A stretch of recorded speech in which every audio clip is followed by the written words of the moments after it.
Ассаляму алейкум, сайгы телесерджилер. Здравствуйте, дорогие телезрители. Рада приветствовать вас в эфире кулинарной программы «Милет Берекета». Все ли вы знаете о здоровье зубов? В этом выпуске вы узнаете все секреты голливудской улыбки, а наш гость – врач-стоматолог Эмине Газиева. Ассаляму алейкум. Алейкум салям.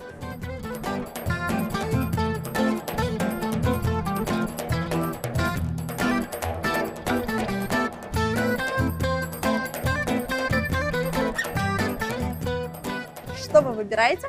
Я выбираю морковь. Ага. Нам мытые, нужно будет давай. штучки 2-3, да, мытой моркови. Давайте возьмем. Давайте. Люблю, когда в блюде присутствуют овощи, И я. полезные микроэлементы, витамины, чеснок. Что здесь еще нам нужно? Нет, нам нужен лук репчатый, мы можем пройти на ту сторону. Пойдемте взять. на другой ряд. Ой, смотрите, какая капуста красивая. Да, ее тоже нужно. Нам нужна капуста. Да. На что вы обращаете вы внимание при покупке? Ну, обязательно, чтобы это был качественный продукт, чтобы он был не испорчен, чтобы не было никаких изъянов. Ну вот, вроде как красивый. Давайте, да. И свежий, да? Угу. Капуста молодая, кстати говоря, написано. Да, лук. Так, лук репчатый. Будем плакать? Я доверю это вам. Хорошо. Что нам здесь еще нужно? Так, нам нужен перец болгарский. Я люблю, чтобы это было яркий, красный, оранжевый перчик. По-моему, там. Пойдемте. Овощи. Пойдемте. Целая витрина витаминов. Да, выберем сначала помидорчики. Ага, какие?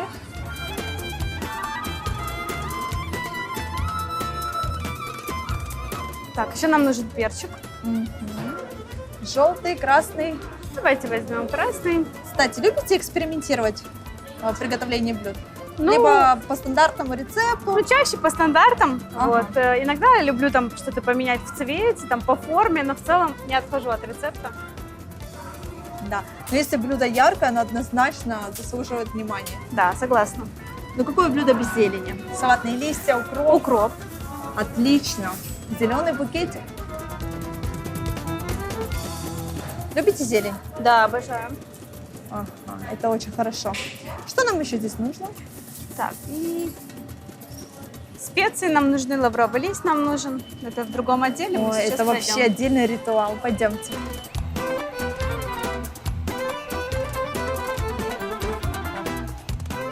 Нам нужен перец. Смесь перцев. Да. Смотрите, горошек есть, и есть молотый. Ну, какой? я люблю. Давайте смесь возьмем. Ага, хорошо. Так, также нам нужен будет лавровый лист. Он как раз вот здесь. Если честно, столько тут всего, я прям Да, я- теряюсь. В блюдо, особенно где есть капуста, люблю добавлять лавровый лист. Мгм. Вот, он придает такой пикантности. И что-то я еще хотела. Ну, черный перец и- без красного. Вот такую вот приправу мы возьмем. Она очень Аджика. хорошо дополнит, да, блюдо. И не перебьет, и в то же время сделает его таким пикантным. Хорошо, берем. Люблю, когда много В специй. принципе, все. Мы все взяли. Мгм. Хорошо, отлично. Тогда встретимся в студии.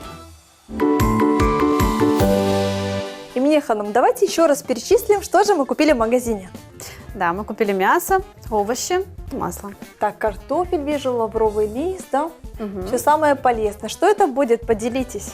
Это будет дымлама. Это любимое блюдо моего мужа, и я решила, что я его буду готовить сегодня здесь. Как часто готовите это блюдо? Довольно-таки часто, особенно сейчас, да, когда появились свежие овощи, все натуральное. Вот, мы как бы часто готовим, муж очень любит, ну и дети очень любят, поэтому довольно-таки часто мы его готовим. Такое восточное полезное блюдо. Да. А как предпочитаете готовить? Дома? Как мы сейчас будем готовить на плите, либо в казане, на Ну, костре? конечно, в казане очень вкусно. Дымок но такой особый, чаще да? готовлю, конечно, дома, потому что, когда мы выходим на улицу со всеми детьми, это превращается в квест, поэтому пока что мы готовим дома. Хорошо. С чего мы начнем? Я, как всегда, рада помочь. Ну, давайте начнем с нарезки мяса, наверное. Мясо будете нарезать вы, да? Давайте. Я могу вам помочь с овощами. Можете пока лук нарезать. Давайте, поплачем. Знаете, вот в каждом выпуске, где есть этот ингредиент, я всегда спрашиваю, чем могу вам помочь, и мне все так дружно. Эльвиночка, пожалуйста, это твой ингредиент. Да. Любите ли вы готовить? Люблю.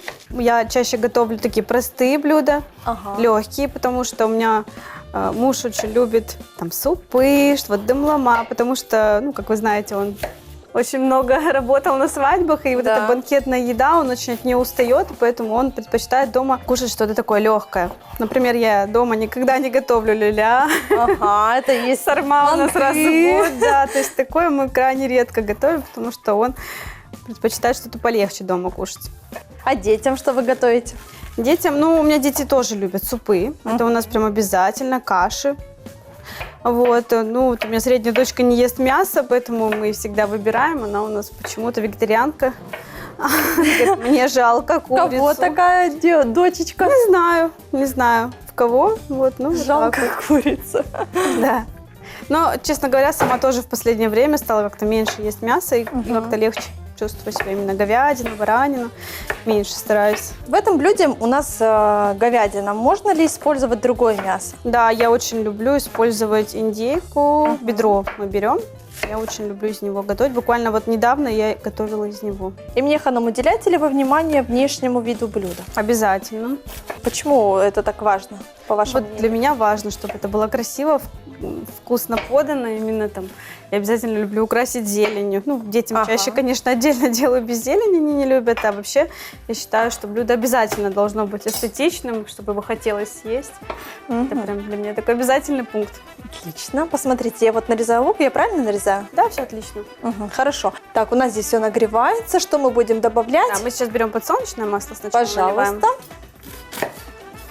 Как вы предпочитаете, больше масла добавлять, либо меньше? Ну, средний, я бы сказала. Я не люблю слишком, когда жирный, и семья у меня не любит, когда жирно. Ну, это совсем вкусно. И когда оно немножко разогреется, мы туда же добавляем сливочное масло, немножко перетапливаем и добавляем лук. Добавляем. Хорошо. А тем временем я хочу вас спросить. На протяжении 10 лет вы создаете красивые улыбки. Расскажите, почему в свое время вы выбрали стоматологию? Знала, что я буду врачом всегда. И вот уже в классе в 11 у меня стоял выбор выбрать гинеколога или стоматологию. Я в какой-то момент поняла, что гинекологию, да, роды очень сложно совмещать с семьей. И плюс для психологическое, да, такое? Ну, психологически нет, я, наверное, не боялась. Больше вот как это совмещать с семьей, а для меня семья это такой важный пункт. Да, все эти ночные выезды. Да. Поэтому я выбрала стоматологию, и, вы знаете, я поняла, что я сделала абсолютно правильно. Мне очень нравится делать людей красивыми. Для меня это прям... Я вдохновляюсь этим. Здорово. А в семье у вас есть врачи? Нет, у нас нет врачей в семье. То есть вы вот открываете эту династию, да? Думаю, дети тоже пойдут по вашим стопам. Ну да, мне как бы, конечно, хотелось бы, но все-таки выбор будет за ними. Если они не захотят категорически, я не буду настаивать. А сейчас вы наблюдаете у деток какие-то такие, знаете? Вот... Пока нет. Ага, то есть они не просят, Анака, купи мне игрушки. Младший сын иногда, когда там ущипнуть, укусить, думаю, наверное, хирургом будет. Любитель сделать больно. Давайте передадим привет вашим деткам. Деткам обязательно, своим сладким, семье, своему мужу, моим родителям, мужа родителям, они тоже мои вторые родители. И вот всем-всем моим близким, родным я хочу передать привет. Браво. Добавляем сливочное, да? Да. Так. Ой, как шипит все да, у нас. Сейчас оно перетопится. Добавляем туда лук. Обжаривается все на маленьком огне, да? Ну да, лук, чтобы сильно не пригорал, мы его немножко пассируем, и потом уже добавляем мясо. Лук отдает свой вкус маслу, поэтому потом только мясо. Но это ваш какой-то личный секретик, что добавляется сливочное масло. А, да, сливочное масло, это да, это моя личная такая фишка. Мне кажется, оно так добавляет какого-то вкуса. Да. Чисто на сливочном я пробовала делать, немножко подгорает оно, а вот когда его именно перетапливаешь в подсолнечном, как-то вот баланс. Равномерно прожаривать. Да, и не перегорает и дает свой вкус. Мы сейчас можем нарезать овощи. Я нарезаю болгарский перец, да? Да, давайте. И яркие цвета. Посмотрите, это вообще такой необычный и красивый. Я буду нарезать морковку. Как мне нарезать перец? Вот в длину нарезаю такими полосками. Ага. Бытует такое мнение, что стоматологи при виде человека первое, на что обращают внимание, это на зубы и на красивую улыбку. Да. В лучшем случае. Да. Так ли это? Да, всегда. Это непроизвольно. Всегда, когда кто-то что-то говорит, я непроизвольно смотрю на зубы, оцениваю. Ну, не оцениваю, просто мне интересно всегда посмотреть. Вот. У меня даже муж так всегда шутит, он говорит, когда он мне что-то рассказывает, а я непроизвольно, он такой, так, можно сейчас осмотра не проводить, послушай, что я тебе говорю. Как бы такое профессиональное качество. Угу. А скажите, какие плюсы вашей профессии? Если брать для семьи, то мне нравится то, что я как бы отработала, да, я пришла домой, все, я уже дома, меня никто не отрывает. И то есть если там другие специальности, там в плане даже медицины сравнивать, то очень многие, да, там связаны с пациентом по ночам, там смены какие-то или там вызовы ночные. У меня такого нет, и мне действительно это очень нравится. Для себя, ну, мне очень нравится общаться с людьми, реализовать себя в этом общении, делать людей красивыми, да, чувствовать свою полезность, нужность. Я, в принципе, довольна своим выбором, и я не жалею, что когда-то я решила стать стоматологом. Бывали ли такие кардинальные изменения у пациентов? И какие эмоции? Я вот представляю, просто зубы. Да, бывали. Это такое, что, вот, я не знаю, это зубы, волосы, мне кажется, это самое такое главное. Да. На самом деле зубы, да, как, знаете, есть такой мемчик, где у парня нет одного зуба и нет одной брови. Никто не замечает, что у него нет брови, все смотрят на отсутствие зубов. Это действительно очень важно. Такое прям преображение, человек меняется. У меня там многие пациенты, прям они такие открытые становятся, кто-то там блогеры. То есть, ну вот, прям совсем человек меняется, он становится более в себе уверенным, открытым, и это очень важно. Здорово. И на самом деле в конце, знаете, я получаю большое удовлетворение от того, что я приложила руку к этим изменениям не только внешним, но и внутренним. Это прям очень круто. Интересная профессия. Да. Так, добавляем мясо. Добавляем мясо. Я его начну обжаривать. Мясо вы любите нарезать покрупнее, да? Это крупно, да? Но оно сейчас еще немножко... Нет, это рецепт ваш. Я Да. просто вот разные видела рецепты. Я не люблю, когда все мелко, если честно. Такой аромат в студии просто не передать. Давайте, пока у нас обжаривается мясо, мы передадим привет нашим интернет-зрителям. Давай. И поделимся, что же мы тут готовим.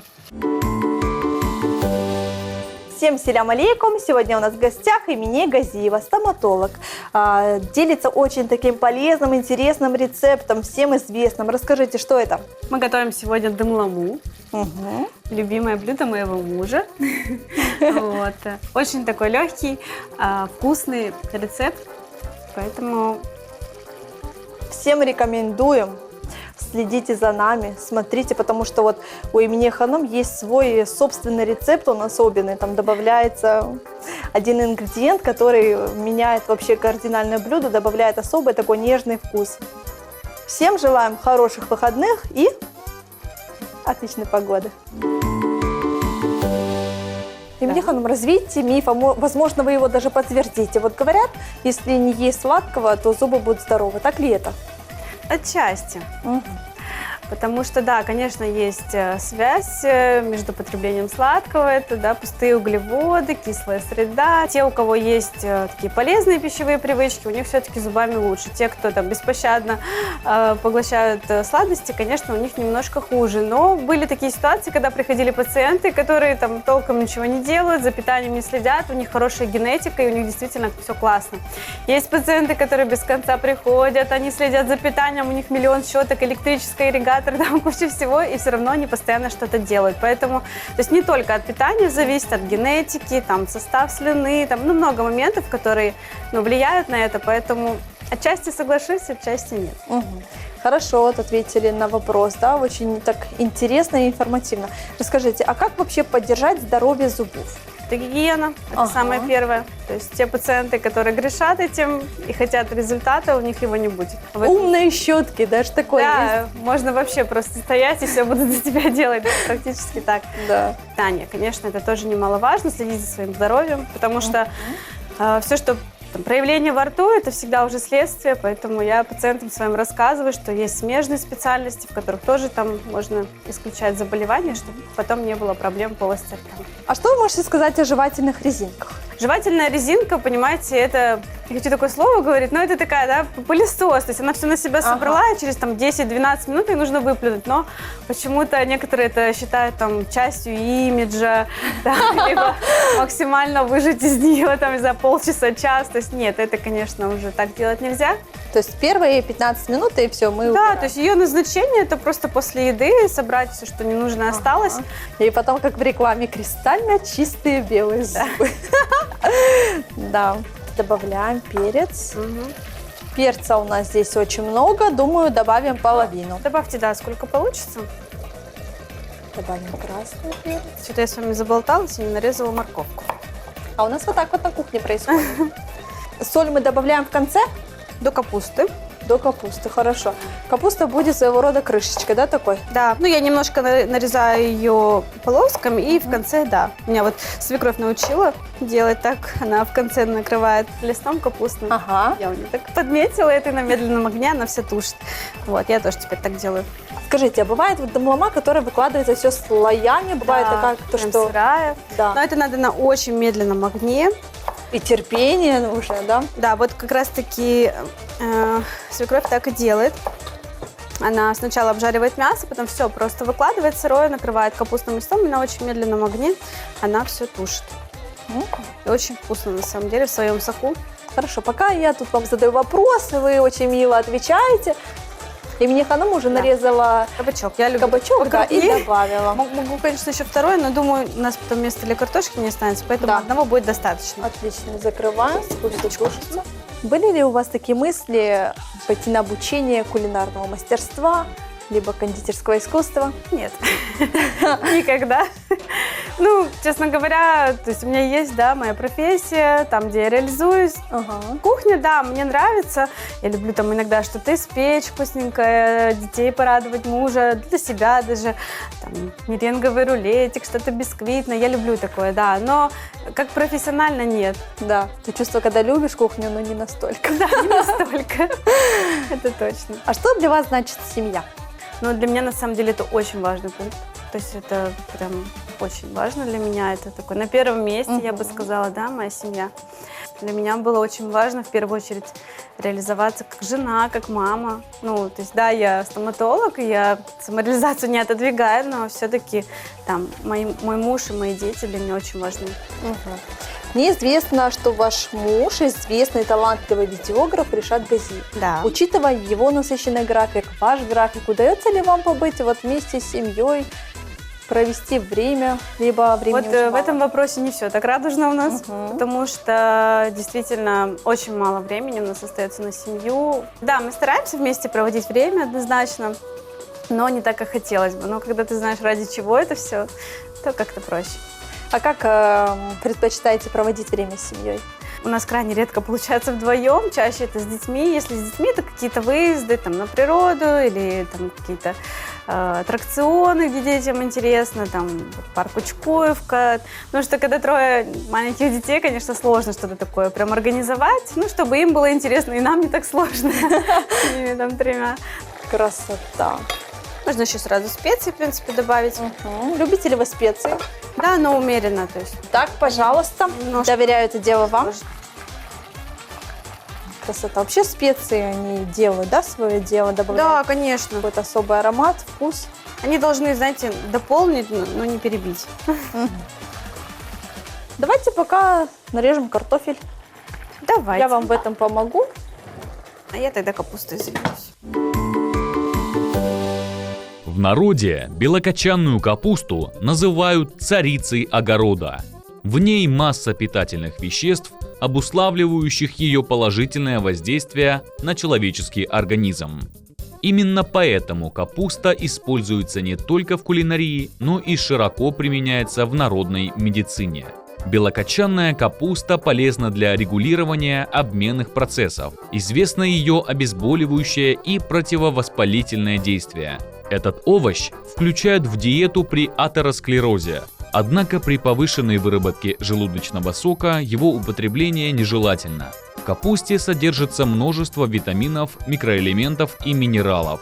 Благодаря этому улучшается общее состояние организма и повышается иммунитет. Молодая, симпатичная девушка. При этом у вас 3 деток. Вам верится? Иногда нет. Особенно поначалу, когда появился 3-й ребенок, сложно верилось, на самом деле. Сейчас уже, конечно, да, сейчас он уже постарше, все это осознается. Новый член семьи, такой любимчик, все его обожают. Учитывая то, что первые 2 детей это девочки, да? Да. А тут мальчик. Да. Дом построил, дерево посадил, нужен сын. Расскажите, какие качества стараетесь воспитывать, на что делаете уклон в воспитании? Сейчас особенно активно изучаю тему эмоционального интеллекта. Мне очень это все интересно. В плане вот воспитания для меня важно, чтобы детям было комфортно, чтобы они четко знали, чего они хотят, свои желания, потребности, чтобы это не было навязано кем-то. То есть мы им даем право выбора. И Аллах шукур, вот муж мой, он тоже поддерживает меня в этом. Поэтому самое главное, чтобы они были счастливыми. А счастливы они будут тогда, когда они будут, да, в ладу с собой, в контакте с собой. И будут четко знать, чего они хотят от жизни, от себя. Сейчас такое время интересное. Взрослые интересуются психологией, воспитанием детей. Да. Раньше такого не было, конечно.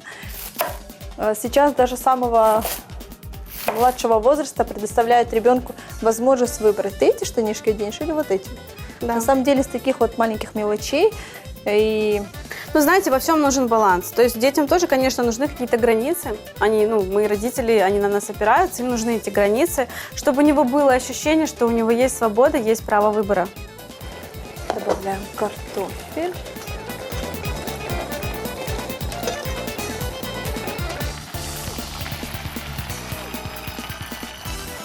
Какое блюдо вам никогда не надоест? Мама. Мержемек, мой любимый суп. Зубные пасты, они действительно отбеливают? Или это просто маркетинговый ход? Невозможно такое, что они отбеливают и при этом какой-то вред не наносят. Они отбеливают. У них все равно есть в составе там, такие абразивные частички, которые там снимают налет. Вот, но это поверхностное отбеливание. То есть вы не получите такой результат, как там при профессиональном отбеливании, потому что профессиональное отбеливание более глубокое, оно проникает в эмаль, оно химическое. А пасты, они просто там могут снять кофейный, там чайный налет. То есть где частички очень абразивные, и они действительно могут царапать эмаль, и нельзя слишком увлекаться, то есть там 1-2 раза и потом менять. Есть более мягкие пасты, ими там, допустим, пользуемся там 2-3 недели, потом опять меняем. То есть нельзя на постоянной основе, это действительно немножко вредно. А помните ли вы свою первую работу? Это было еще в университете, на Февральской, тут недалеко как раз. К нам приходили бабушки, которым было скучно сидеть дома, и они говорили: так клей, отклеится, еще придумали, все равно скучно. Цитата великих бабушек. Да, и вот на них мы тренировались, друг на друге тренировались. В общем, волнительно было? Ну, конечно. Я, тем более, такой немножко перфекционист, мне важен результат. Раньше особенно там привязывалась к результату. Если я хорошо сделала, я молодец, плохо сделала, я не молодец. Мне было очень волнительно, честно скажу. Долго я с этим боролась. А сейчас есть такое волнение, либо уже все преодолели? Можно сказать, что нет. Иногда бывают сложные, конечно, ситуации, где ты понимаешь, что ты идешь на риск. Ну, просто эти все риски сейчас обсуждаем с пациентом, чтобы они понимали, что они есть, и как-то уже легче, конечно. Не так давно вы проходили марафон личностного роста. Да. У известного психолога, коуча. Поделитесь, насколько нужны для человека такие марафоны и что они вам дают, и как вы изменились после марафона? Однозначно это очень полезно, это дает такой, знаете, толчок. Ну вот эти марафоны, они, конечно, прикольно все, они тебя мотивируют, но иногда бывает нужна работа глубже, иногда мозг переворачивается от каких-то новых вещей, которых ты раньше не понимала, и сейчас ты там пытаешься перестроиться, да, вот эти новые нейронные связи растут в голове. Интересно. Это очень интересно, но этого нужно хотеть, наверное, хотеть меняться, хотеть что-то улучшить в своей жизни. Все зависит от человека, и только он может на что-то повлиять, да. Окружение может создать такие специальные условия, да, в которых он может развиваться, а если человек не имеет никакого желания развиваться, двигаться дальше, тогда все бесполезно. Задай себе вопрос, почему тебя такие люди окружают, значит, и ты такой же. Но бывают Это люди очень такие, важно. знаете, хладнокровные, и как-то окружение... Что бы они ни говорили, они все равно, когда ты находишься с кем-то рядом, ты хочешь, не хоть ты даже какие-то новости смотришь, ты все равно на подсознательном уровне это все впитываешь. И окружение, оно очень влияет. Не зря же есть такая фраза, да, что мы среднее из 5 нашего окружения. Поэтому это очень важно. На этом этапе мы можем добавить капусту, да? Да. И мне, ханым, как планируете проводить лето? Осталось-то совсем немного. Такое ощущение, что оно еще не началось, а оно уже, да, Да. месяц лета заканчивается. Такое ощущение, что май тянется на 2 месяца. Хотелось бы, конечно, чаще выбираться на море. Мы живем в Крыму и так мало его видим. Люди приезжают с других стран и больше его посещают, чем мы сами. Да, и удивляются, как вы не были на море. А лаврушку добавим. Лавровый лист – настоящий король специй на кухне. Вряд ли найдется человек, которому не знаком его специфический вкус и аромат. За свои удивительные свойства и способность придать изысканный вкус любому блюду его любят кулинары всего мира. Лавровый лист используется для профилактики туберкулеза и повышения иммунитета. Он улучшает пищеварение и повышает аппетит. Также он очень эффективен при сахарном диабете. Вещества, находящиеся в нем, значительно снижают и стабилизируют уровень сахара в крови. Эта приправа обладает антисептическим действием, поэтому просто незаменима в маринадах и рассолах. Накрываем все листьями. А давайте я нарежу зелень. Давайте. Что вы вкладываете в понятие «успешная женщина» и можете ли вы себя назвать успешной? Я состоялась как мама, как жена, Да. как специалист. Вот, поэтому думаю, что да, могу себя называть успешной. Да, я заметила, вы курсы самореализации проходите, и плюс успеваете работать, и мужу домлама дома готовить, и детей смотреть. Как вы это все успеваете? Расскажите, иногда, какой конечно, секрет? в ущерб сну. Ага. Вот, иногда просто выбираю, что для меня важнее сегодня. Зелень я нарезала. Сколько мы здесь ожидаем? Минут 5 подождем, она молодая, поэтому можно долго не ждать. Хорошо, тогда совсем скоро мы вам покажем результат наших стараний. Ждем. Время пролетело незаметно. Да, Но согласна. выглядит все очень красиво, вкусно, аппетитно. Скажите, у нас получилось, как у вас дома? Ну, практически да. Хорошо. Перейдем к нашей любимой рубрике. Вам нужно будет продать это блюдо нашим телезрителям. Буйрнес. Я рекомендую вам попробовать это вкусное, красивое, полезное блюдо. Вам обязательно понравится, вы не останетесь равнодушными и обязательно потом будете готовить у себя дома для своей семьи. Машаллах, блюдо продано.